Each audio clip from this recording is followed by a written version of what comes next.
You are listening to Belly Birth Beyond with Pelvic Floor Mama. I'm your host, Becca Boeving, pelvic rehab certified coach and mom of two. Welcome to the safe space where no topics of motherhood are off limits and judgment is left at the door. Too many mamas are dismissed when they've got valid concerns. If you're sick of hearing that's normal when it feels otherwise, keep listening.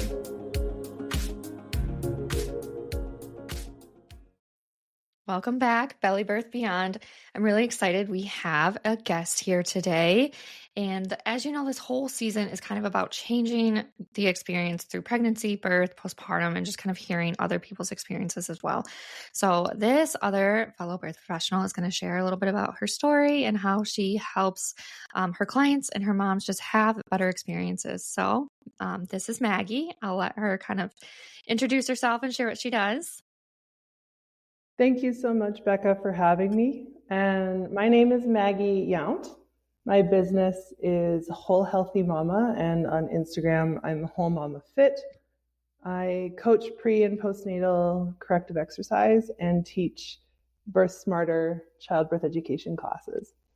So corrective exercise, what is that? That is basically a blend of traditional fitness and a foundation of women's health physical therapy. So it really teaches people not just how to perform an exercise and get through reps and sets and burn calories, but to really understand their bodies and which muscles are working, which muscles are maybe overactive, which muscles are underactive and need to wake up, to really create balance in the body so that you can create really true functional strength specifically for pregnancy, birth, and postpartum. I love it. So what would you say like the most common thing you see like for pregnant expecting moms that come to you? Common things I see in terms of like when moms come to see you, is it more like, are they dealing with pain? Or are they just trying to have a better pregnancy? Are they more so preparing for labor? Is it a combination of all the above? Gotcha. Like, what's your insight on that side of things? You know, like, what do you see most? It really runs the spectrum. Most often I have moms coming to see me who have some fear around birth and really want to get strong for a better pregnancy and birth and feel really unsure about what to do, about what's safe, about how to do it, and just are really looking for guidance. I also get postpartum moms who come to me and who are still dealing with core pelvic floor dysfunction, and they don't know how to restore that. And also people dealing with a lot of aches and pains and are like, is this just how it's going to go for my whole pregnancy? And I'm like, we can work on that. We can help that. We can minimize that for sure. So I get people sort of in all seasons and for all reasons. And I'm here for all of it. I love it. I love it. What got you started in this type of setting? It's a loaded question, I'm sure. It's kind of a long story, but the catalyst for me was the birth or the pregnancy really with my first child. But even before that, just a healing journey that occurred after I was hit head on by a drunk driver. So I went through this 7-year-long healing journey. I'm just going to turn my mic down because telling me my mic is. I was in the hospital for 6 months, and it took me 7 years to fully recover from this accident. I had 15 broken bones and a severe traumatic brain injury that put me in a coma for about 10 days. When I was admitted to the hospital, I was a 3 on the Glasgow coma scale, which is the least responsive you can be without being dead. So I very literally almost died. Once I recovered, I really wanted to use what I'd been through to help other people. I'd had my neurosurgeon look me in the eye and tell me that I would never get 100% better. And so I did. I did get right. 100% better, maybe 110% because I really focused on it. And I was like, oh, I really want to help other people know that they can heal. And so that combined with getting pregnant and having my first baby and taking all of my own out of hospital childbirth classes made me see how much support was lacking for mothers, and also how much sort of the holistic approach that I had taken for my own healing applied to pregnancy and birth as well, in terms of movement and nutrition and mindfulness and education. And that just got me into the field. I started out as just a regular personal trainer, didn't really care about general fitness. I was like, whatever, weight loss, I don't care. Not that it's not valid, but for me, I was like, I want something like more. More, yeah. And then, getting pregnant with my baby and doing my own education through pregnancy was like, oh, this is where I need to be. This is what I'm meant to do. So I've been doing it for like 10 years now, and no looking back. Like, this is my passion. That is amazing. And that's such a, like, I love how unique your story is too, because it is about I feel like so often what we do and like when we find our passion, it comes from something that happened to us, like an event in our life. And a lot of times when we're in this space, like this birth space, it's like a birth experience we went through. But for you, it was so much bigger than that. And it was even before having babies. It was what helped you heal when your doctor said you weren't going to. And I like how you shared too. Go ahead. Sorry to interrupt you. No, it literally just dawned on me while you were talking.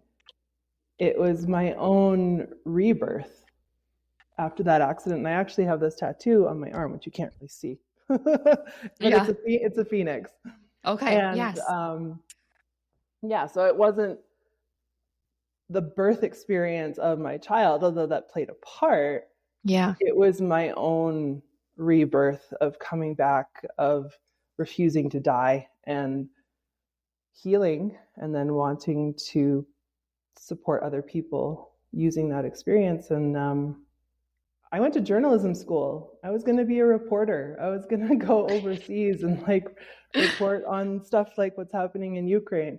That's what I wanted to do. And then I just took a hard left on my life path, and I'm doing something completely different now. And it's exactly what I'm meant to be doing. So as you're speaking about birth, I'm like, oh my God, it was a birth. Yeah, it was. Yeah. And you know what? In a way, you are reporting.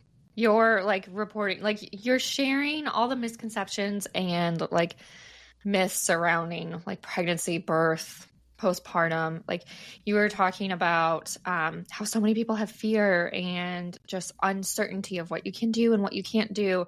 And I'm thinking like, yeah, Google is like the worst place to be. But so often that's what we end up doing is we end up Googling it, and then we get more confused because there's not a lot of information. And I don't know about you, but I get all the time like, well, Google told me I should be doing Kegels, and Google told me this. And I'm like, well, Google hasn't gotten caught up on like new research, on new educate. Like Google hasn't gotten there yet. They have like, I don't know, decades of all this poor ways that we have treated pregnancy and birth that it's not really your friend. And so if you want to Google and do Kegels, then go for it. But if you want to actually know what's going on and be able to help your body, then maybe Google isn't our friend.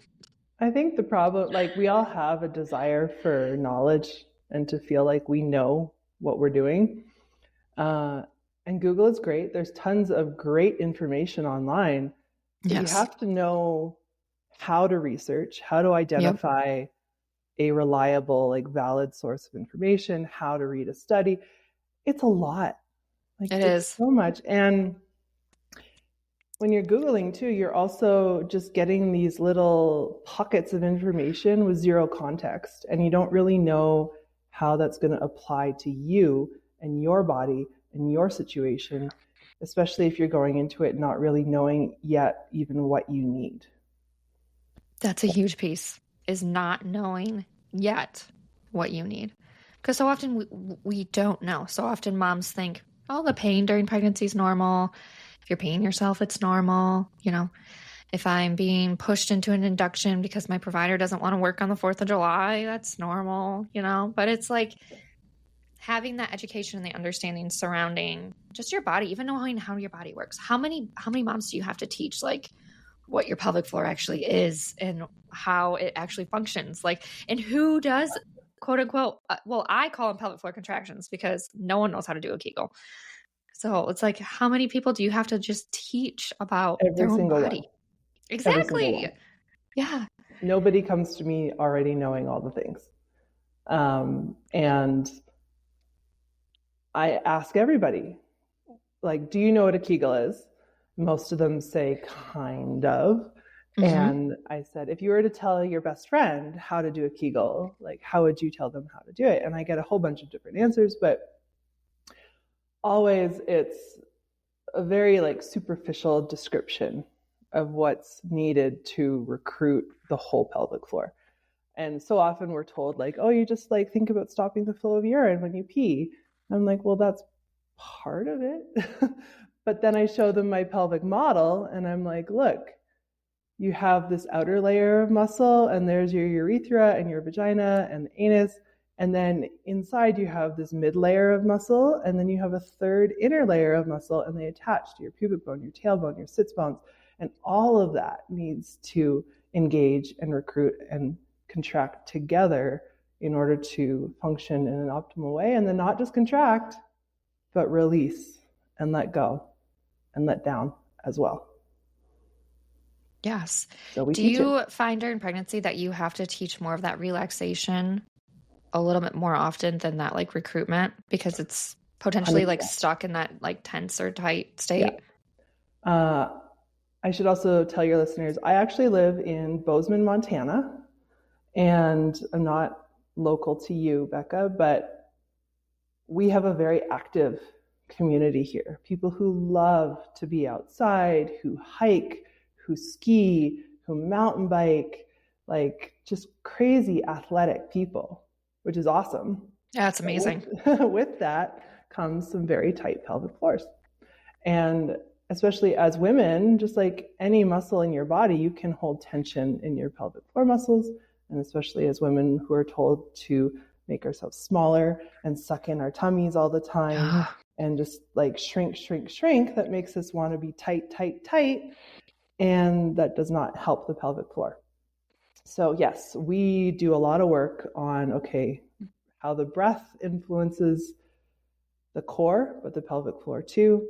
And can you feel the difference between the engagement, the turning on of the pelvic floor and turning it off, setting it down, letting it go?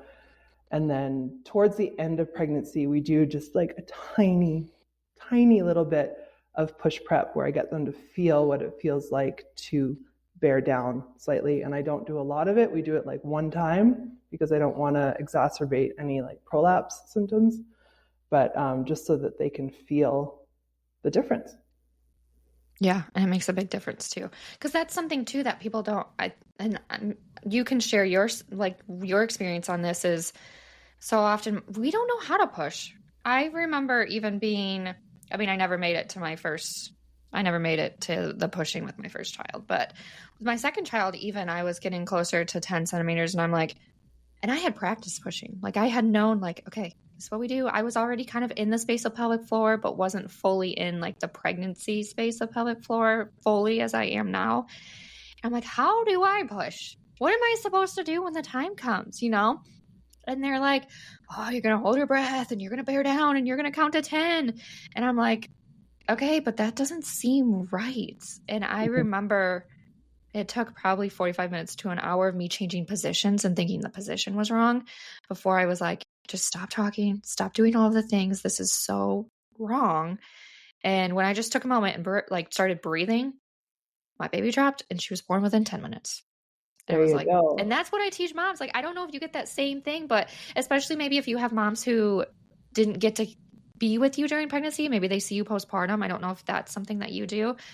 But I feel like my experience with moms and like labor and birth is the whole pushing. And if we don't know how it should look like or how it should feel before we go into labor, so often you get that question of like, what am I supposed to do? What's it supposed to feel like? And you're then coached pushing, and then you're stuck pushing for hours and not correctly. And like, you're so tired. Like it just is like this domino snowball effect that just continues and creates a difficult birth, a difficult recovery. It It's just can. challenging. Yeah.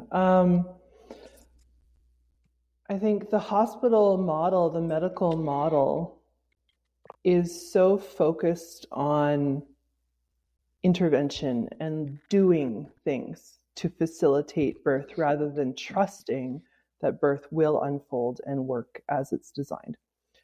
And so they're not trained in sitting on their hands and just letting physiological birth just work. They have to do something. And so with my first baby, he was born unmedicated at the hospital. I showed up at the hospital already pushing. As you know, like when the fetal ejection reflex happens, like your body starts pushing and there is nothing you can do about it. It's happening whether you like it or not. So I'd been pushing on my hands and knees in the back seat of the car all the way to the hospital for like 45 minutes. And I'm then in the labor and delivery room and I'm pushing, and my baby is being born. His head is coming partway out and then going back inside after the push was over. And so eventually, after a few pushes like this, my doctor was like, okay, Maggie, now I want you to hold your breath and push on the next one. Because I had been really vocalizing and like roaring through every push. And I'm like, okay, fine. So I did that. Baby still didn't come out. I think I damaged my pelvic floor a little bit with that holding my breath and pushing, because it applies so much pressure to the pelvic floor. But the issue wasn't the force of the push. The issue was I was getting scared. I was afraid of tearing. And this is all kind of subconscious. And so rather than staying with the push right when I needed to, I was backing off. And then he would go back inside my body. And so on the next push, when the holding my breath didn't work, the next push, I roared again, got really vocal. And when I felt myself get to that point of like, this is where I would back off, I kind of gave myself a pep talk. I was like, you know what? If you tear, you're in the best possible hands to get stitches. You'll be fine. Just like push this baby out. So I stayed with the push and didn't push any harder. I just didn't back off. And then pop, out came his head. And then he was born. And then he was on my chest. And it was great. But yeah, so often even my nurses were trying to help and they're like chanting at me like, push, push, push. And I'm like, shut up. Right. It's so loud. It's so much stimulus. I'm already feeling all of these things in my body and it's so intense. And you shouting at me, yelling push is not helping. Like, please just let me do my thing. And too often too, in hospitals, especially if you're on an epidural, where you can't really feel the pressure of the push, you're coached to push. And the only way that they can help you, because you can't feel anything, is to do that. Okay, hold your breath, count down from 10, bear down like you're pooping or whatever, which isn't quite right. And that holding your breath and pushing as hard as you can, especially if you're on your back, which makes the pelvic outlet 30% smaller. Mm-hmm. You get this thing called purple pushing, where moms literally turn like red or purple in the face, can burst blood vessels in their eyes from pushing so hard. And then they're creating so much pressure on their pelvic floor. They can really cause damage. It takes a long, long time to heal. And it's just so unnecessary, when it would be so much better if we could teach moms how to listen to their bodies and just go with what their body, what the push is asking for, rather than what the doctor is asking for, you know? Absolutely. No, full-heartedly agree with that. And it's just something we don't, and I think what bothers me the most, and maybe it's because I hear all the stories from the moms who are like, everyone was so impressed with my pushing, I pushed in 10 minutes, I didn't tear, this happened, and it's like all the nurses were impressed and all the providers. And I get it from a lot of different moms, right? Which are probably in all different states, all different, even different countries. So it's not necessarily the same hospital that's kind of seeing the same thing over and over again. But I'm like, when are we going to learn that if we're impressed by something that someone does and it's working, maybe instead of teaching the way we've been teaching, we should change it. Maybe we should like lean into that and understand why that worked, understand why we're impressed and why we have, I don't know. And it's just, I think that kind of bothers me, because when I when I have moms that are like, oh my gosh, I feel so much better. I did this. It's like, oh, okay, well, why did that work? Like, let's think about that. And maybe it's just the way my brain works in a way, or like, and I'm sure your brain works. Like, you're like, oh, okay, and the way you think about how you do something. But we're just not doing that in hospitals. And I love how at the beginning of when we first started this, you're like, I took out of hospital birth courses. And that is so important because if you are taking a birth course through your hospital, they're teaching you how to be a good patient. They're Yes. not really teaching you about birth or how to have a better birth or how to like, I don't even think they teach you like the physiological sides of birth. No, I mean, I took the birth class at our hospital here in Bozeman just to see what it was like because they only charge like $50 for the class. It's not expensive. Okay. Yeah. So I took the $50 class and I sat in there, and it was taught by an ex-labor and delivery nurse. And she's very old school, been around forever. And it was very much, this is what to expect at the hospital. This is when to come to the hospital.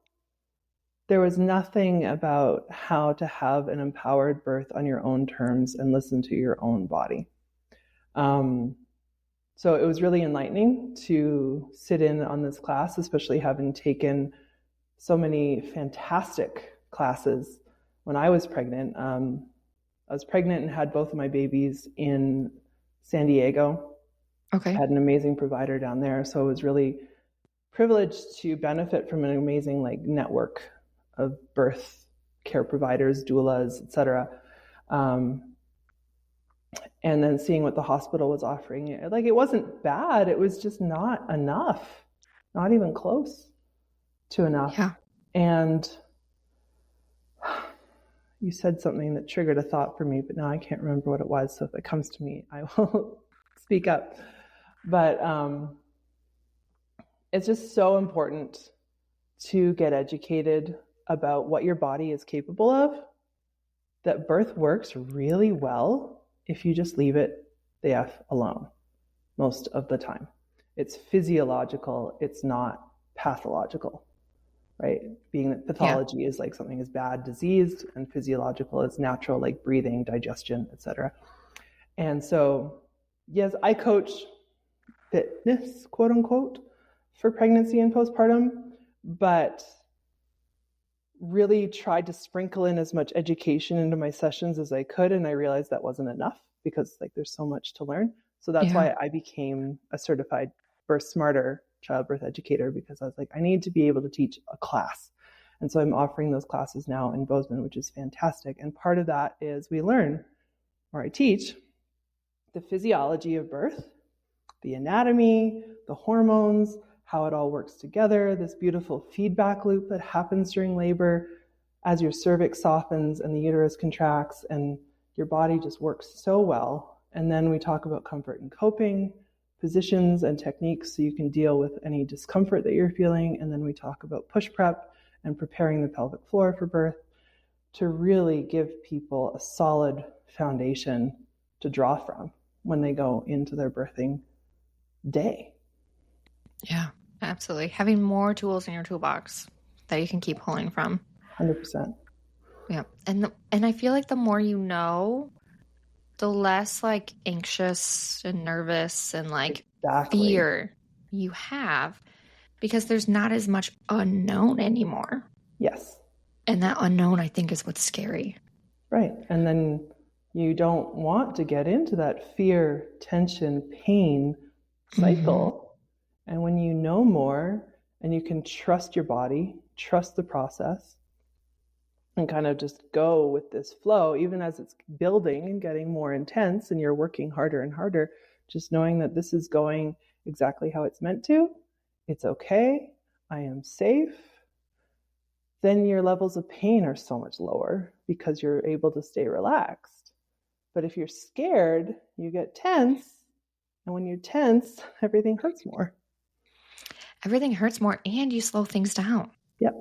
It's like a double whammy. Totally. And hospitals are not conducive to promoting relaxation and trust. No, there's a lot of your body doesn't work. We have to fix you. you're a patient, not a parent, and it drives me bonkers. Absolutely.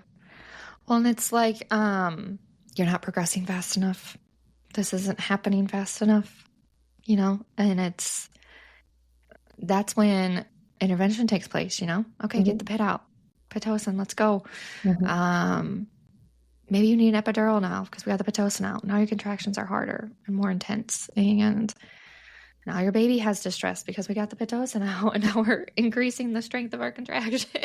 And all of these interventions that we have are tools, right? There is a time and a place for them. They just Absolutely. often get overused. And so I had a client recently who had a long labor and appeared to be dilating beautifully. And then baby just wasn't coming down, and they're like, what is going on? Some decels in the baby's heart rate. They're like, if she doesn't improve, we're going to have to do a C-section. But this is a hospital sort of in the next town over. They're very supportive. They have a lower patient load. It's a smaller town, so they have more time to really spend with their moms, which is awesome. And so there is no rush to get you in and out. And because they took the time, they discovered that my client actually had some scar tissue inside of her cervix from a previous operation that she'd had. And in that case, she had an epidural at this point because she'd been laboring so long that she was like, I need a break. Totally what it's for. It's for pain relief or therapeutic rest, right? And so they did give her some Pitocin to increase the strength of the contractions, because then they realized we need to pop this band of scar tissue in order for this baby to come out. And so in that case, the Pitocin worked. She had her vaginal birth, and those interventions totally made sense. But they were taken thoughtfully. They were considered thoughtfully.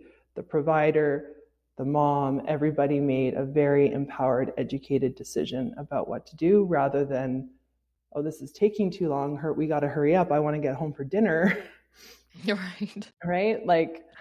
There are higher rates, as you know, of induction, etc., around holidays, because providers are like, I want to be with my family and not have somebody giving birth in the middle of Christmas.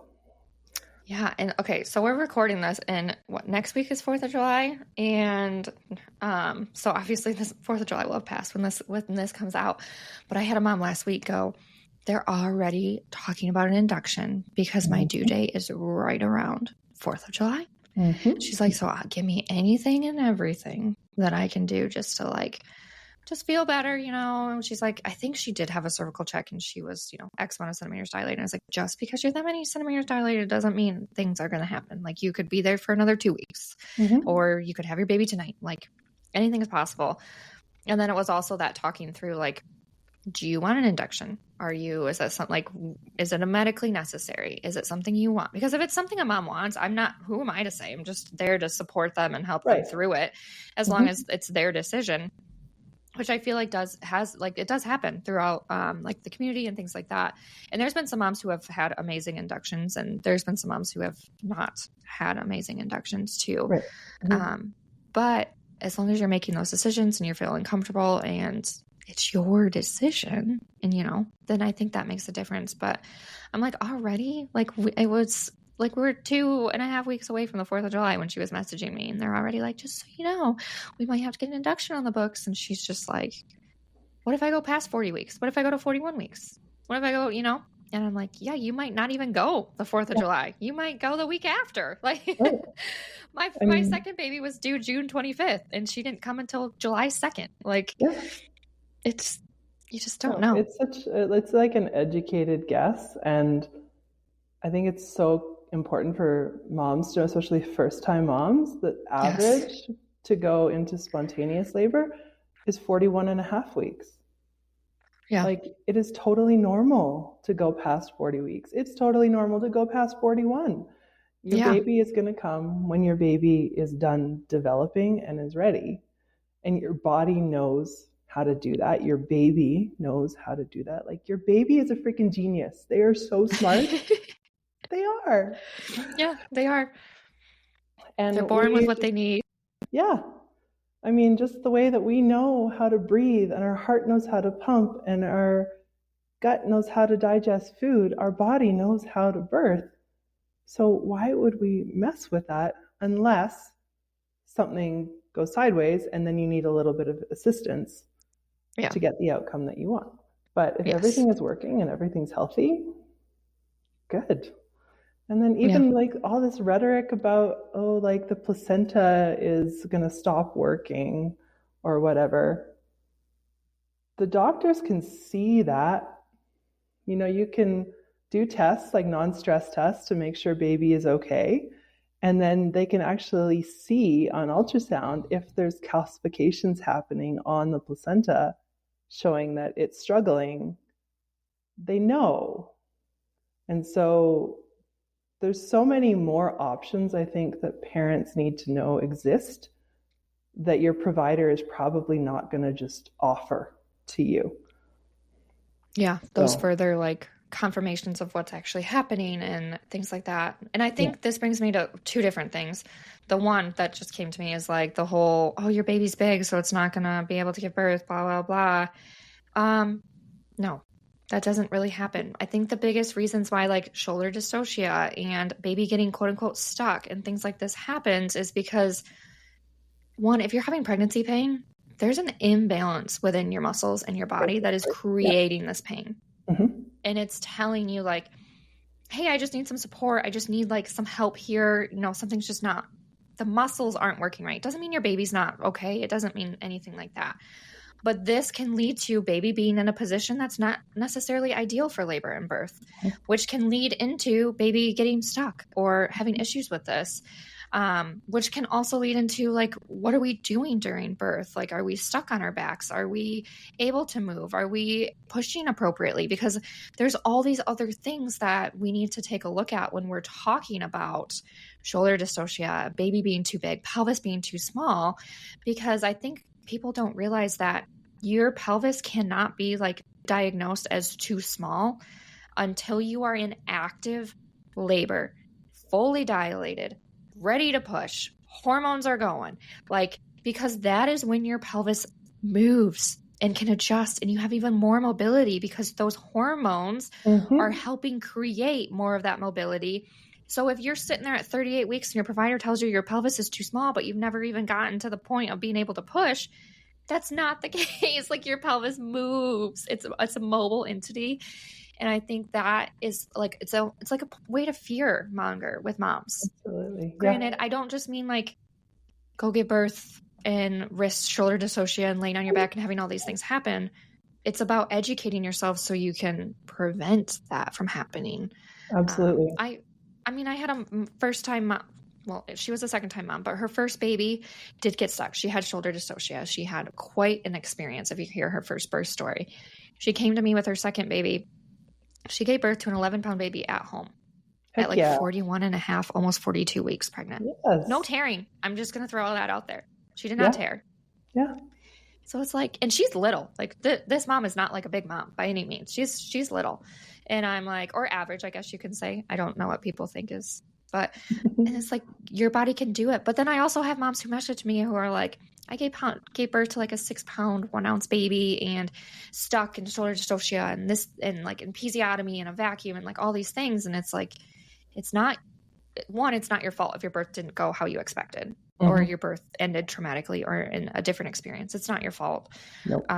But I think that the lack of education, the lack of understanding and all of that are leading to these types of things. And that's what's frustrating to me is we're scaring moms with, oh, your baby's too big. You can have shoulder dystocia. This is your risk for shoulder dystocia, which I think has gone up significantly. I'd have to look at the research, but. And I think like moms really need to know that if their birth doesn't go the way that they wanted, if they're told that their pelvis is too small, their body didn't fail them. The system failed them. Yeah. Because especially being in the hospital, you're confined to a bed most often where movement is difficult. And movement is so important during labor to help the baby navigate the geometry of the pelvis. Yeah. And when you're hooked up to an IV, if you have an epidural, you have saline IV for hydration. You have a pulse ox thing on your finger. You have a blood pressure cuff on your arm. You have a urinary catheter into your urethra because you can't get up and go to the bathroom anymore. Say that again, because I don't think some moms realize that. Okay.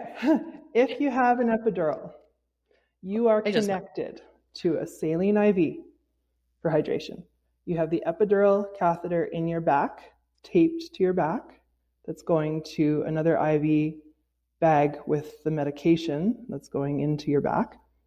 You have a urinary catheter because you can't get up to and go to the bathroom, so you're peeing into a bag because you can't feel your lower body.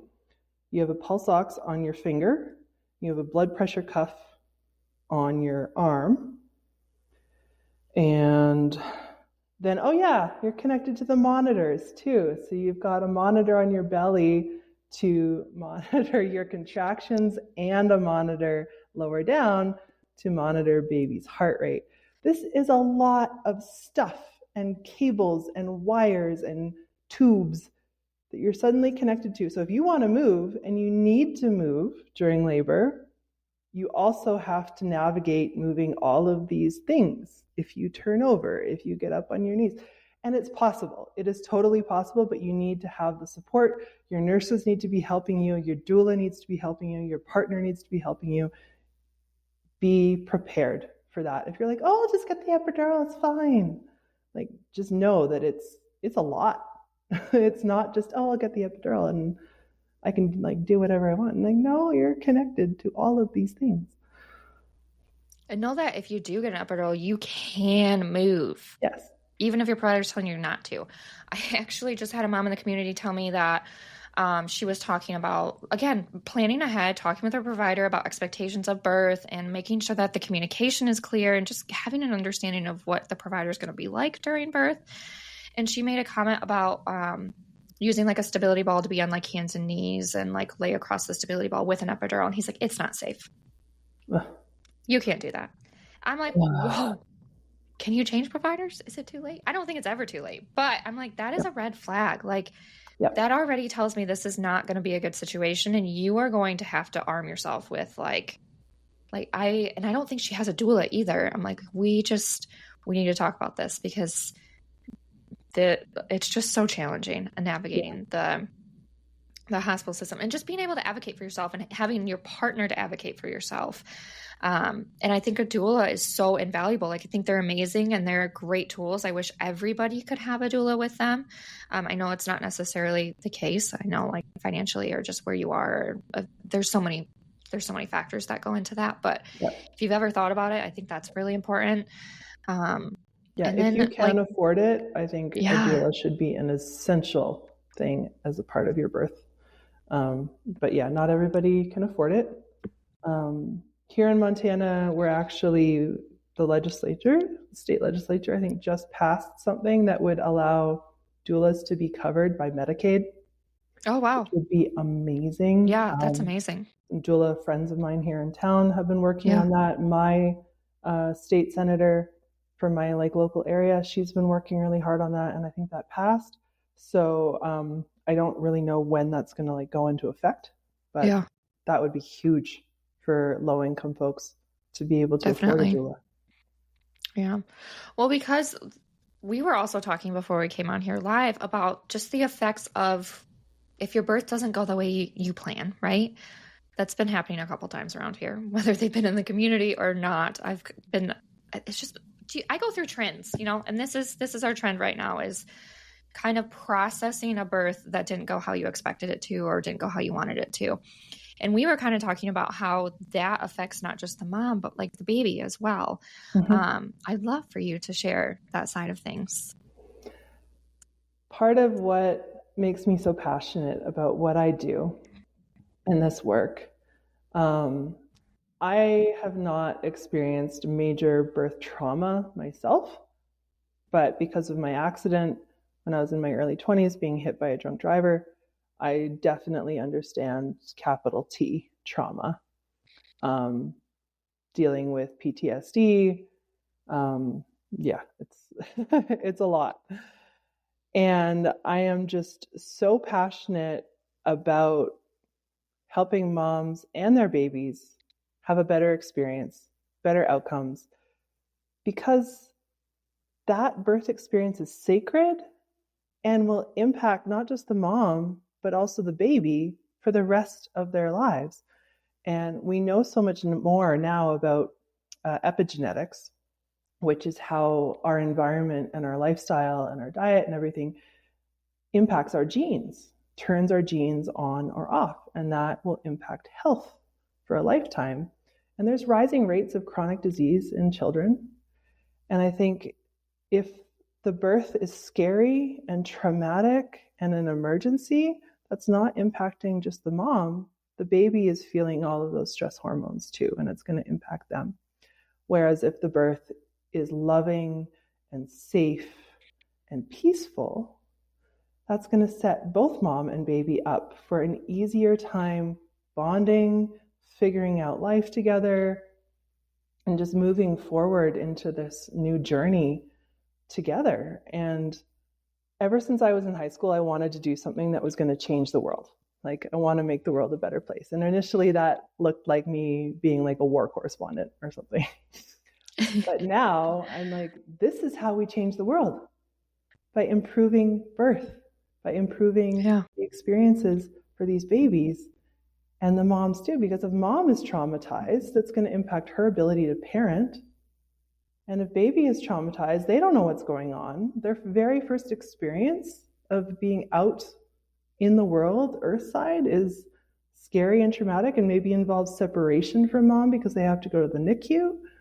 Like, that's awful. It's awful. Yeah, it's hard. And if moms have experienced that, like, it is not your fault. The system failed you. You did nothing wrong. There is nothing wrong with you. It's the system, and we have to fix the system. And so a big part of why I do what I do is to help facilitate that and just make birth better. Yeah. For everyone who's involved, and those who are involved, mom, partner, baby. Those are the most important people. Like, my brother was traumatized during my nephew's birth because of the way he was treated in the hospital and just dismissed and kind of put off to the side. And it's all the way around. The whole family just needs to be treated better, have more respect, be given more options. Just education in general. And be supported. Yeah, I agree. So what is one thing, I guess, that we maybe didn't talk about or that you just want to share with moms, whether they're expecting or they're postpartum? I want moms to know that whatever stage of motherhood you're in, whatever you're dealing with in your body, if you have physical challenges, pain, dysfunction, leaking, etc., it is never too late to improve things and heal. And I think the work that you and I both do can really help moms feel more in control of their bodies, not feel like, oh, this is just what happens and I have to deal with it and there's nothing I can do. Like, no, there's actually so much that you can do. And you can do it on your own at home, like once we teach you how. And the foundations are really simple. Learning how to breathe differently, learning how to feel things in your body differently. There's always hope. There's always hope. And Becca, do you work online? Do you see clients like over video calls? Yeah, so do I. And so just know that there are people who, no matter where you live, we can help you. Like, technology is a wonderful thing. It is. It's a love-hate relationship. Yeah, for sure. I love that. Well, thank you so much for coming on here and just sharing and talking about how we can make birth better, and just the experiences that so many moms go through. So maybe it can resonate with someone who's listening. I am going to share all of your information down below for anyone who wants to check out your resources and your page and things like that. Thank you. But I think it was just so valuable. And thank you so much for coming on and just sharing. Thank you so much for having me. And I'll just repeat that on Instagram, I'm Whole Mama Fit. And then my website is wholehealthymama.com. And if you're listening and you're just looking for help and support, please don't hesitate to reach out. I am always open for having a conversation and pointing you in the right direction. If I can't help you, I will help you find somebody who can help you. I love it. I think we all have the same. We're like, we just love to talk and educate. And if we can't do it, we know someone who can because we know people. Right. We have a network. Absolutely. We do. It takes a village to raise your child, and it also takes a village to bring your child into this world. I truly believe that. So absolutely. Welcome to the village. Well, we will be back next week, and I'm really excited to share some mom's birth stories. And so come on back and listen to some other experiences. See you next time.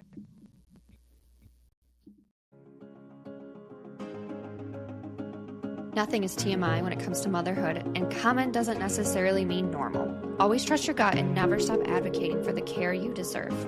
If you enjoyed this podcast, help it reach more mamas like you by subscribing and leaving a review on your preferred listening platform. Keep in touch with me on Instagram by following Pelvic Floor Mama. See you next time.